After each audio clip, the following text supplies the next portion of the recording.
भिडियोटा प्रथम देखु भाई कौन कहते भल लगे कमेंट शेयर करेंगे बहुत मात्रा शेयर करेंगे। बस्ता बालियापालवासी टिके ध्यान देवे जो नील शाढ़ी पिंधिकी महिला जनक हाथ में खाता पत्र धरिकी बुलूंट ए महिला केवल एका नुहति मु आज गांधी छकरे थिला बेले जलेश्वर एनएच आड़ू गोटे गाड़ी रे 17-18 जन महिला और किसी पुरुष माने एका सांगरे गोटे गाड़ी रू उल्हेइले तापरे सबू एपट सेपट को चलीगले मुझे सेते ध्यान न देकी मु पळी आसिली।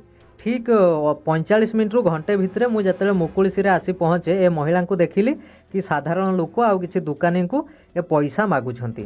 तापरे मु तांको पाखकु गलारु ए गोटे कार्डबोर्ड मते देखैले कि तांको झियो बाहाघर पई से सहायता मागुछंती आउ तांको सहायता करिबाकू हला। तापरे मु तांको पचारली घर कोउठी से कथा कहि पारंती नाही बोली मते दर्शाइले पार्टी रे से तो कथा ही कहू नांती लगी। तेणु मु कहली हो ठीक अछि मो पाखरे तो कैश नाही मु ऑनलाइन पेमेंट करिवि मते स्कैनर दियंतु।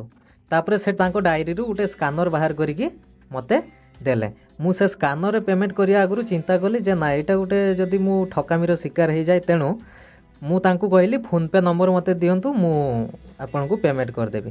तापरे से गोटे फोन पे नंबर भी देले मु से फोन पे नंबर रे खुशी रे गोटे 20 टंका पेमेंट कर दवा परे मते टिके डाउट हैला जे एटा प्रकृत रे सत कि मिछ। तेणु मु से नंबर को ट्रेस करिवारु जणा पड़ला जे से नंबरटा होउची हैदराबाद रो विशाखापट्टनम